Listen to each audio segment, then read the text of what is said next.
ہم پیش کر رہے ہیں ایمان اور عصر حاضر کے عنوان سے گفتگو کا وہ حصہ جس میں ایتھیزم اور الحاد کے چند سوالات آج ہم ڈسکس کریں گے۔ کچھ ایسے اہم سوالات ہیں جو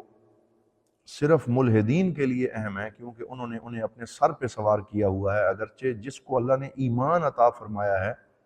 اس کے لیے وہ کوئی حیثیت نہیں رکھتے، کیونکہ ایمان جب دل میں راسخ ہو جاتا ہے تو پھر کسی شک و شبہ کی گنجائش نہیں ہوتی۔ تو یہ شبہات ان کے ہیں جو ملحدین ہیں، جو ایتھیسٹ ہیں، جو دہریہ ہے، جو لادین ہیں، جو سیکولر ہیں، یہ ان لوگوں کی تشکیک ہے اور ان لوگوں کے شکوک و شبہات ہیں۔ الحمدللہ اہل ایمان کو اللہ تعالیٰ نے ایسے تمام شکوک و شبہات سے مبرہ رکھا ہے اور ان کو تیقن اور یقین کی نعمت سے مالا مال فرمایا ہے۔ لیکن ان کا جواب ذکر کرنا اپنی یوتھ اور اپنے نوجوان ذہنیت کو مطمئن کرنے کے لیے ضروری ہے کہ ہم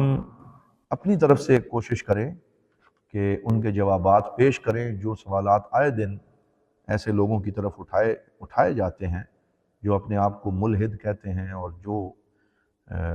اس طرح کے دلائل دیتے ہیں کہ جی ہم کسی خدا کے ہونے پہ یقین نہیں رکھتے، اور وہ اس حوالے سے بہت زیادہ ہٹ درمی اور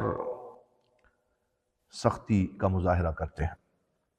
تو 6 یا 7 ایسے سوالات ہیں جو بہت بار بار ریپیٹ ہونے والے ہیں۔ آج کے پروگرام میں ہم ان کو ایڈریس کریں گے،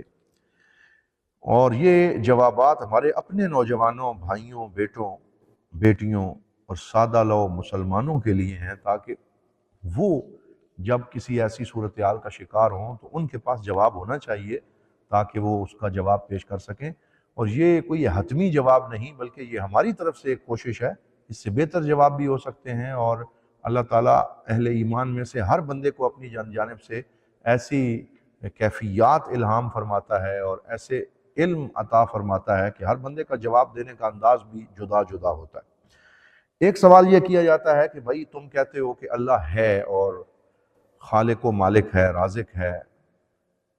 اور اس کا وجود اصلی، ازلی، ابدی وجود ہے، واجب الوجود ہے، تو پھر اللہ کے وجود کی دلیل کیا ہے؟ اس پہ وہ دلیل مانگتے ہیں۔ تو اس کا ایک جواب تو یہ ہے کہ ہم آپ سے کہتے ہیں کہ ذرا آنکھ بند کیجئے، اور آنکھ بند کر کے تھوڑی دیر کے لیے آپ یہ فرض کیجئے کہ آپ موجود نہیں ہیں۔ بس آپ اس طرح آنکھ بند کریں اور آپ اپنے آپ سے یہ سوال کریں کہ میں موجود نہیں ہوں۔ تو جو ہی آپ یہ کام کریں گے اور آنکھ بند کر کے یہ کہیں گے کہ میں موجود نہیں ہوں، تو یہی دلیل اس بات کی ہے کہ آپ وجود رکھتے ہیں، کیونکہ یہ جو میں ہے اور یہ جو اپنے بارے میں یہ کہنا ہے کہ میں موجود نہیں ہوں، یہ بذات خود اس بات کی دلیل ہے کہ آپ وجود رکھتے ہیں۔ اسی طرح اگر آپ کائنات کے بارے میں یہ کہیں کہ کائنات موجود نہیں ہے، تو آپ کا یہ کہنا ہی اس بات کی دلیل ہے کہ کائنات موجود ہے، کیونکہ وہ ایگزسٹ کرتی ہے، وہ آپ کے ارد گرد چاروں طرف نظر آ رہی ہے، اور موجود شے جو کھلی آنکھوں سے نظر آ رہی، بند آنکھوں سے اس کا انکار نہیں کیا جا سکتا۔ یہ بند آنکھیں، کبوتر کی وہ بند آنکھیں تو ہو سکتی ہیں جو حقیقت دیکھ کے آنکھیں بند کر لیتا ہے، وگرنہ جو بھی صاحب عقل ہے، جو بھی صاحب شعور ہے، وہ کبھی بھی اس کا انکار۔ تو جب آپ اپنے وجود کا انکار نہیں کر سکتے، جب آپ کائنات کے وجود کا انکار نہیں کر سکتے، تو اس ہستی کے وجود کا انکار کیسے کر سکتے ہیں جس نے اس کائنات کو بھی پیدا کیا، جس نے آپ کو بھی پیدا کیا؟ تو یہ تو ایک الزامی جواب ہے اور ایک ایسی دلیل ہے جو خود ہمارے اندر سے پھوٹتی ہے، اور اگر ہم تھوڑی دیر اپنی ذات سے ہی سوال کریں تو خود بخود اس کا جواب ہمارے سامنے آ جاتا ہے۔ اللہ رب العزت نے انسان کو پیدا کیا۔ اب یہ انسان اگر صحرا میں نکل جائے اور صحرا میں چٹیل میدان میں جہاں کوئی شے بھی موجود نہ ہو، وہاں اسے ایک جھونپڑی نظر آئے، کانوں کی بنی ہوئی جھونپڑی، اور انسان یہ کہے کہ کیا یہ جھونپڑی خود ہی موجود ہے یا اسے کسی نے بنایا ہے،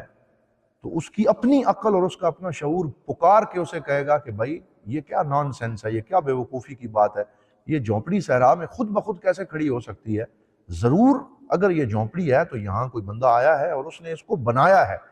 تو جب آپ ایک چھوٹی سی جھونپڑی کو بغیر کسی خالق کے نہیں مان سکتے اور آپ کی عقل یہ تسلیم نہیں کرتی کہ صحرا میں ایک جھونپڑی خود بخود سے بن جائے، جب ایک جھونپڑی خود نہیں بن سکتی تو اتنی بڑی کائنات جو ہے وہ خود بخود کیسے ایگزسٹ کر سکتی ہے، کیسے سامنے آ سکتی ہے؟ یہ بلند و بالا پہاڑ، یہ موجیں اور ٹھاٹھیں مارتے ہوئے سمندر، اور یہ چلتی ہوئی ٹھنڈی ہوائیں، اور یہ سبزہ اور زمین و آسمان کی وسعتیں کسی خالق کے بغیر کیسے ہو سکتی ہیں؟ تو یہ ہر شے اللہ رب العزت کے وجود کا پتہ دے رہی ہے۔ اسی وجہ سے اسماعیل نے وہ واقعہ بیان کیا تھا کہ ایک کسان سے جب پوچھا گیا کہ اللہ کے ہونے کی دلیل کیا ہے، تو اس نے ایک ہی جملے میں جواب دیا، اور اس نے کہا کہ البعرۃ تدل علی البعیر والاثر یدل علی المسیر فسماء ذات ابراج وارض ذات فجاج الا تدل علی السمیع البصیر، کہ جب یہ رستے میں نظر آنے والی مینگنیاں بھی کسی بکریوں کے ریوڑ کے گزرنے کا پتہ دیتی ہیں، اور جب قدموں کے نشان چلنے والے کا پتہ دیتے ہیں، تو کیا یہ بلند و بالا آسمان اور یہ پہاڑ اور زمینیں کسی خالق و مالک کا پتہ نہیں دیتی؟ یہ بھی بول بول کے کہہ رہی ہیں کہ ہمارا خالق و مالک ہے، ہمیں پیدا کرنے والا اللہ رب العزت ہے۔ تو یہ تو پہلے سوال کا جواب اس حد تک ہو گیا کہ اللہ تعالیٰ کا وجود بدیہی ہے، اور بدیہی ہونے سے مراد یہ ہے کہ انسان کی اپنی عقل، اپنے شعور کے اندر ہی اس کے جوابات موجود ہیں۔ اسی لیے یہ فرمایا گیا وَفِي أَنفُسِكُمْ أَفَلَا تُبْصِرُونَ، کہ تم اپنی ذات اور اپنے نفس میں کیوں غور نہیں کرتے؟ کیونکہ انسان جب اپنی ذات اور اپنے نفس میں غور کرتا ہے تو وہ خود بخود اللہ رب العزت کی ذات تک اس کو رسائی اور معرفت حاصل ہو جاتی ہے۔ اسی لیے خودی کی معرفت خدا کی معرفت تک لے جاتی ہے، اور خود شناسی خدا شناسی تک پہنچاتی ہے، اور من عرف نفسہ فقد عرف ربہ کا مظہر انسان بن جاتا ہے کہ جس نے اپنے آپ کو پہچان لیا اس نے اپنے رب کو پہچان لیا۔